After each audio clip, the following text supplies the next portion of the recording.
My guests today are Melvin Stecher and Norman Horowitz, team that they say is the busiest two-piano team in the country, with 70 recitals this year.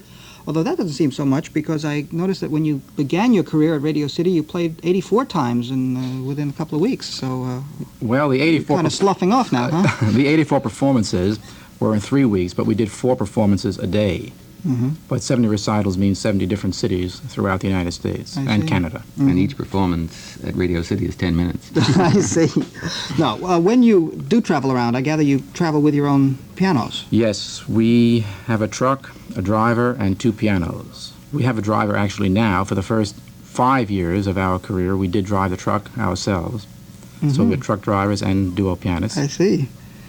And does not the instrument take quite a beating when you're juggling it all over the country? We always say the pianists take a greater beating than the instruments. Well, now you go comfortably by plane and you let the truck go along, is that it? No, when you have a tour as closely booked as we do, you have to drive most of the way. There are no airports. For instance, I think in 17 days we have 14 recitals in California. And so we would never keep a schedule if we were to fly from concert to concert, since we play practically every night of the week. Well, now, how does this work? You obviously, if you play 70 concerts and you're playing almost every night of the week, it sounds like you have a vacation for about 9 months of the year. No, actually, it would really logistics straight. It would really be more like 4 or 5 concerts per week. Mm-hmm. But for a given stretch, and then you go back. Well, let's say 4 or 5 concerts within 7 days. As Norman just mentioned, though, the California part of the tour, we do have 14 concerts in 17 days. It works out very well geographically. But then, of course, in the concert season, during the month of December, you have your slow month because of the Christmas holidays. And then the concert season does taper off at the end of April. So May and June are free months. Now, you also operate jointly the Stecher and Horowitz School of Music. Now, while you're off in California traveling around in your truck, who's minding the store or the school? Well, we are a faculty of 11, and we have a direct assistant who's our carbon copy, actually, of everything we do. And the school runs very, very smoothly. We have a marvelous faculty. And, in fact, school is in session today for summer session. I hope they're all listening to you. I hope you gave them an hour off, at least. No, we told the teacher not to take a break. Now, Mr. Horowitz, tell us a little bit about the school, what your point is. Are you attempting, for instance, to work with other duo pianos, with other teams? What we actually are is a neighborhood school. Our school is in Cedarhurst, Long Island, and although it's probably more well-known around the country, and even in Europe, because of our affiliation as publishers of a publishing company, editors of a publishing company, and the fact that we do so many clinics and workshops around the country. In Cedarhurst, we are the little local school catering to the neighborhood child, but basically the principle and the elements that we combine in teaching are used as examples for many, many schools throughout the country. Well, that's very interesting. If you are dealing with the local neighborhood child, now, how can I say this without sounding terribly patronizing, but isn't this beneath the level at which you should be operating as teachers? Shouldn't you be working with professionals who are on the stage or about ready to go? Well, it's at this point. We began the school 13 years ago, and the area of the 5 towns, if you're familiar with that area on Long Island, has an academically high rate of student body. I think the percentage of 97 point something goes on to college. And so they're bright children. We created this school to develop youngsters as far as music education is concerned. And it's at the point where we ourselves handle the more advanced students. But the faculty does handle those who start in first grade. And we have a curriculum, and we have group work and class work, and we have all private instruction at the keyboard. And so it's a combination of many elements that makes the school really rather unique. Mr. Stecher, can you give us some specific clue as to your method and what you say that the idea that you've started here has been picked up in many other places? Is there a theory? Is there a school? School as in school of acting? Yes, I would say it is more difficult today to teach because we have to combine the contemporary teaching methods with the disciplines of the old. Years back, when I was a youngster and I had a lesson, I had a particular piece I might have been working on, a Bach convention, or let's say after 6 months, a Clementi sonatina, and most of the lesson was spent working on a piece such as that. However, today, in a 40-minute lesson, a student will go home with perhaps 7 different areas in which he will have to cover for his next lesson. For example, he will have his repertoire, which consists of Bach or Mozart. If you're taking a early elementary student. Now today we have some marvelous works by Poulenc, Mio, and the Russians have written a great deal for young pianists, Kabalevsky and Prokofiev and Shostakovich. Now, even going back to a beginning student, when a beginning student works, he will go home with an assignment of a technical assignment, which will be a third part of the assignment. He will have a transposition assignment. Oh, really? He will have flunked out of your school the first day. I see it. As a matter of fact, our students who are perhaps 7 years old, during the 6th week of their program, they are already studying about intervals of seconds and thirds. Then they will also go home with a reading piece. We try to develop very good readers and give them a very good basic music education. However, I must say that we've had many music majors who have gone on to college to become music majors, and we did not expect as many as we have had in the past. Do you find that group work is effective? You mentioned that you have group classes, We do workshops. all the keyboard work privately. But for instance, for the first 3 years of study at the school, each child is placed in a group according to his age and chronological advancement as far as his ability at the keyboard. For instance, a child of 7 will be placed with perhaps 10 or 12 children at the age of 7 who are beginners at the keyboard. And their private work will correspond with their group work. For instance, if they're learning a new piece where an introduction to triplets, or if they're learning, well, that's a little advanced the first year, but let's say a dotted half note. A dotted half note. The concept of the dotted half note will be introduced in the class first, and then reinforced in the private lesson. And also, we will ask a 6 or a 7-year-old to go home and to create a piece with a dotted half note, using a dotted half note. So there's a great deal of creativity today in working with young people. Have you experimented at all with some of the methods, like PACE method of working Yes. with 2 or 3 kids at the same time in lessons? Well, Go ahead. in honesty, Let's see, Mr. Horowitz, you're saying yes, Mr. Stecher, you're saying no. no, we both have experimented with it, but I still believe in the one-to-one relationship plus the class. I cannot, at this point, say that I really believe only in the class. I think we are colored by being pianists ourselves, and we know that many times in 40 minutes or an hour, you might just work one phrase with a student. And I find that the one-to-one relationship is still very important. I might change in years to come, but right now I tend to feel this way. Yes, did you want to add? No. No, that's it. That's just All right, fine. we obviously will explore these and other topics more fully, but I do want to get to some music. And on a recording that you made for Everest, I see Darius Milhaud's Scaramouche. And I have a great proprietary interest in that work because I played it once, sort of. And I've always liked it. It's just a dazzler and great deal of fun. So here is the last movement, the Brasileira, played by Stecher and Horowitz.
The finale Brasileira from Darius Milhaud's Scaramouche, performance by my guests today, Melvin Stecher and Norman Horowitz. Gentlemen, we were talking about your publishing enterprises, among others, and it says here that one of the things that you have put out, a collection of books for piano students, is called Rock with Jazz. Now, does that mean what it says? And if so, how do you plead? Well, the connotation of the phrase, we felt that we could either rock with it, or it was rock with jazz. Actually, one of the ideas that had come to us was the fact that children were always coming to us saying, couldn't we play something of today? Some of the tunes of the Beatles, some of the more familiar things that they would like to play at the keyboard.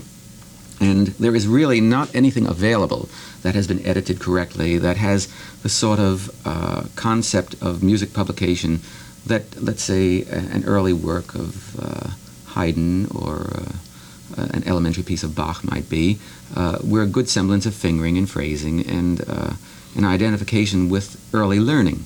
And so we spent months really listening to all the Beatle records and the Rolling Stones and the Westward Winds, I think every group that was available.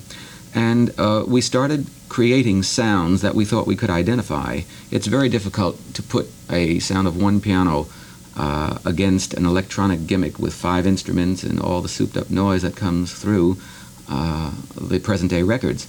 But I think we arrived at a combination of notes, shall we say, within 5 books that gives every child an opportunity to play something that sounds like present-day music. The titles are rather catchy, the Groovy Guru and Plymouth Rock. Well, that I think I've seen before. And in other words, these are original pieces in the style, so yes. it's not a matter of transcriptions or arrangements of these all songs. All original music, and that's the thing today. You know, everyone has to do his thing, and so there was no point emulating someone else. We thought it would be best so it to would write. be out of date by the time you Right. get your book out. In fact, our other series, which is Learning to Play and Playing to Learn, is a complete piano method of all original materials. And one is published by one company and one is published by another. Have you gone further in composing, either of you? Yes, we just sent a book in yesterday, as a matter of fact, which is for the, let's see, it's the bicentennial, called In the Spirit of 76. Actually, that's not original music. We arranged it for young students. I guess what I'm driving at, have you been interested enough to pursue your composing into serious works that you yourself would play, not student I would works? say up to this point we limit our composing to educational materials for young pianists. But now, as being editors of the company, we are involved with many composers throughout the United States. We have some marvelous composers from the University of California and Denver, Colorado, who are writing for our publishing company. And it was rather interesting that last year we went to Europe on one of our tours. We spent 4 or 5 weeks meeting with many, many composers, and we have some marvelous, marvelous new material which will be coming in, which we have now. It just has to be edited. From, one composer, 28-year-old man from Brussels, Prix de Rome winner, and he has a series of 3 books called 12 Miniatures for Young Pianists, and they are just magnificent pieces. Those are very serious pieces. So we really combine. We want to have many different areas of music for the various tastes of piano teachers. Mr. Stecher, I asked you before, one of you, and I don't remember if you answered, I don't think so, whether in your school and in your books now and in the works that you write, whether you are involving other two-piano teams. In other words, do you coach teams? Do you write two-piano or four-hand music? No, at the school, basically, we are really working with each individual student, solo pianists. We do have brothers and sisters in the school. There are some twins, different families that we do have them play 2 pianos or 1 piano, 4 hands. We generally begin with 1 piano, 4 hands. At every concert we have at the school, every student recital, we always include a good deal of ensemble music. But basically, I can't say that we're working really with duo piano teams. When we go on the road and we work at various colleges doing clinics, then we might be working with many students who are beginning to be 2 piano teams. Well, a perfect example might be, for instance, Alverno College in Milwaukee, which is a very, very with-it college as far as music is concerned. I think we've done 5 clinics there, and each time we've been there, we've worked for hours with the college students on the 2 piano level and the repertoire. And there are many universities like this that throughout the country that actually want us for this particular purpose. But it's a difficult physical happening in a small community to get more than one child in at one time. And they're so involved with extracurricular activities that it just doesn't seem feasible. Yeah. You mentioned repertory. How do you pick your repertoire? How do you plan? How do you devise programs? The concert programs. I'm leading up to another work from the same recording that we heard before, which is the Chopin Rondo in C, Yes. a work that is comparatively rarely encountered. I'm just wondering how you balance your programs and how you look for material. Well, first let me say this, that every year when we go on the road and we might have one or two recital programs, we always say we'll never have one as good as this one. But then we work on another program and trying to get a program together. It's very, very difficult. I really believe there's a great art in programming, especially when you have a concert tour of 60 or 70 dates. You're not only playing your big cities, but you're playing your Buffalo, Wyoming, and you're playing Grand Junction, Colorado. And one of our philosophies, and this I mean sincerely, we never, ever play down to an audience. And whatever program we would program for the big city, we would play in Buffalo, Wyoming. For example, last year, we started with a set of variations, the Schumann variations. Then we did the Chopin Rondo and the Piston Concerto. That was for the two solo piano version. Yes. And then the second half, we did, I believe, a new work by Lutoslawski and a Rachmaninoff suite and 7-piece of Bartok. And we will play this program in Buffalo, Wyoming, or in Chicago. I will say, though, our programming sometimes is colored by the country that we might be going to. For instance, this past year, we had to record several different kinds of programs in Germany. One in Hanover, one in Cologne, and one in Berlin. And so they had chosen repertoire, really, that we hadn't necessarily programmed here in the United States. And so since we had so many recitals to play also in Europe, we used part of those programs for the European tour. Oh, that's logical. Sure, you have to take practical considerations. And I would say that we wouldn't here necessarily program the Concerto for Two Solo Pianos by Piston and the Stravinsky Solo Concerto on one program, Right. Unless we were doing, let's say, New York, Chicago, Los Angeles. It's a little meaty, and I think people deserve just a little bit more variety. You don't play popular arrangements at all at your concert, No. do you, the way some of the other teams? No, all our music is original. We've fortunately been able to remain legitimate. We did do that at the beginning of our career for many years. That's a story in itself, but we now have gotten more serious. See, we started the other way around. Our original career, which started 21 years ago, began in the cocktail lounges. Although we were seriously trained, but we couldn't get a concert management 21 years ago. And so we started with the Shine Hotel chain, the Roni Plaza, Boca Raton, and I think it was also the Ritz-Carlton in Atlantic City. And for 4.5 years or 5 years, we played every major cocktail lounge from here to the Coconut Grove. And it doesn't make you don't feel a twinge of nostalgia every so often want to go back to that? We're delighted. We never have to go back. Well, one of the reasons you don't have to go back is music like this, the Chopin Rondo in C, played by Stecher and Horowitz.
guests today, Melvin Stecher and Norman Horowitz, playing Chopin's Rondo in C. We'll be back in just about 2 minutes.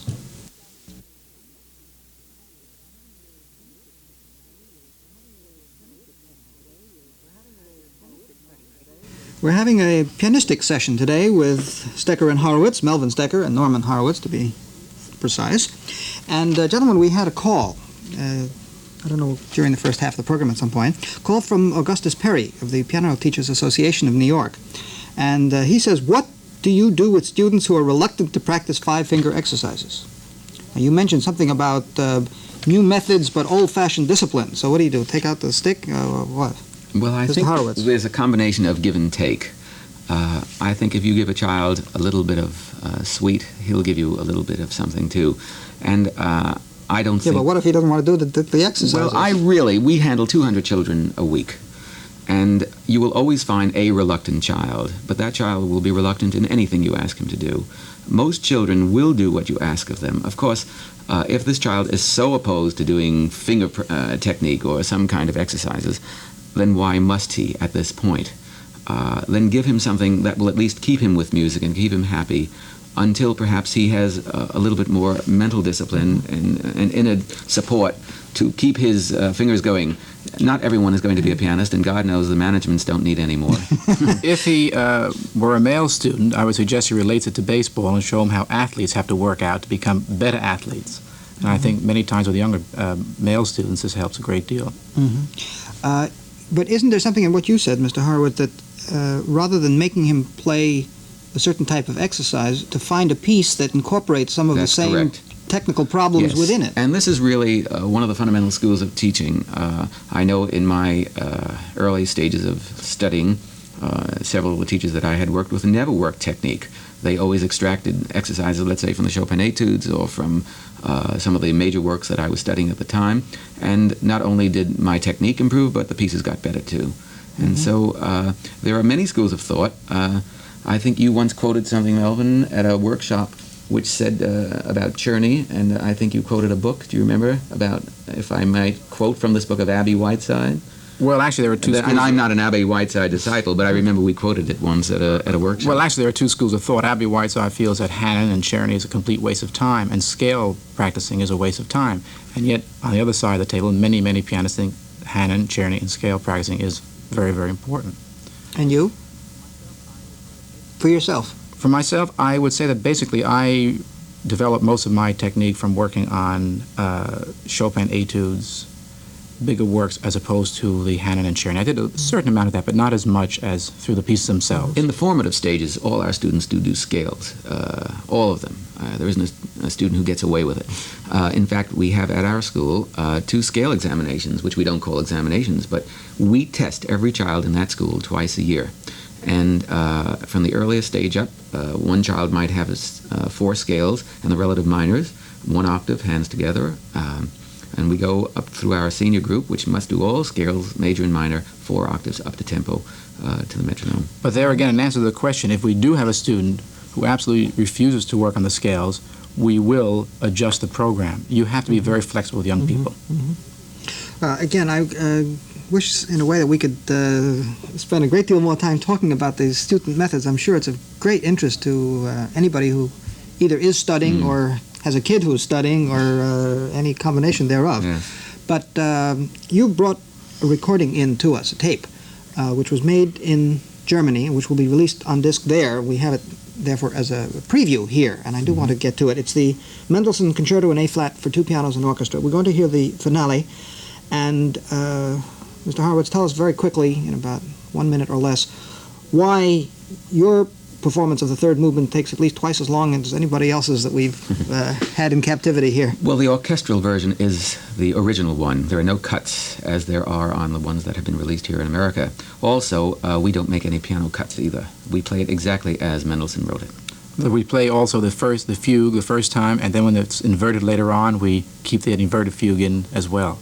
So it's really in its entirety. Why is it abridged in the... I think because they had trouble getting it on vinyl. I see. Well, it's true. It won't fit on one side of a record. I think the last movement is at least 15 minutes. Yes, it is. Almost 16, which is exactly why I'd better start it now. Very good. So here are Stecher and Horowitz playing the finale of the Mendelssohn A-flat Major Concerto, the North German Radio Orchestra, conducted by Willi Steiner.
And that was the finale of Mendelssohn's Concerto in A-flat for two pianos and orchestra. The two pianos played by Melvin Stecher and Norman Horowitz, Billy Steiner conducting. Gentlemen, we've come almost to the end of our visit. I want to thank you both very much. Before you go, we had another call from another listener who was interested in the collection you were talking about that you had written and composed, this Rock with Jazz and the other Learning to Play, and wanted to know where they're obtainable and what the publisher was. Well, the Rock with Jazz is published by the Schmidt Hall and McCreary Company, and the Playing to Learn and Learning to Play is published by Sammy Burchard. Both sets of books are available here in the city at almost any major music store. Mm-hmm. Now, what are you up to next? Well, we go to Pittsburgh July 27th, and we will then be going to Minneapolis for 3 days, August 17th, 18th, and 19th. We're doing some clinics for piano teachers. In Minneapolis, we'll be working with 500 teachers, and we'll be doing a concert there. And in Pittsburgh, we will also be working with several hundred teachers. So I would say that would be for July and the remainder of August. And then on October 10th, we begin our concert schedule. Loafing all September, huh? No, actually, in between now and July 27th, and then between the 30th and the 17th of August, we're in the process of editing many of the publications that have been coming in from Europe. And so we vacillate between New York City and Cedarhurst with manuscripts. And we will be trying to practice 5 or 6 hours a day in between our other activities. I should have asked you this long ago. Do you basically practice separately or together? Well, when we learn a new work, I would say we probably spend a month or two working it out separately. And then we put together a major work. Then we put it together. Or after perhaps a week or two, just try it. What happens if when you put it together, you find that you've been playing different tempos all the time? That's great. Then it's two great minds coming together, and we try to melt it down. You know, it's that sort of thing.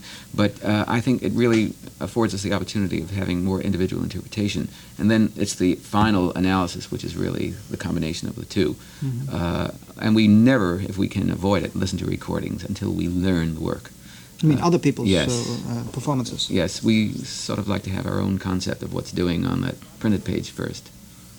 Well, it's certainly logical, and I wish you great continued success as you go around with the clinics and the performances and the writing and the editing and everything else you do, and this teaching as well, of course. Yes. So I guess that's it. I want to thank you both. Really, it's a pleasure to meet you and to have you here. We've gotten some very interesting insights into the world of education as well as thank you. music in general.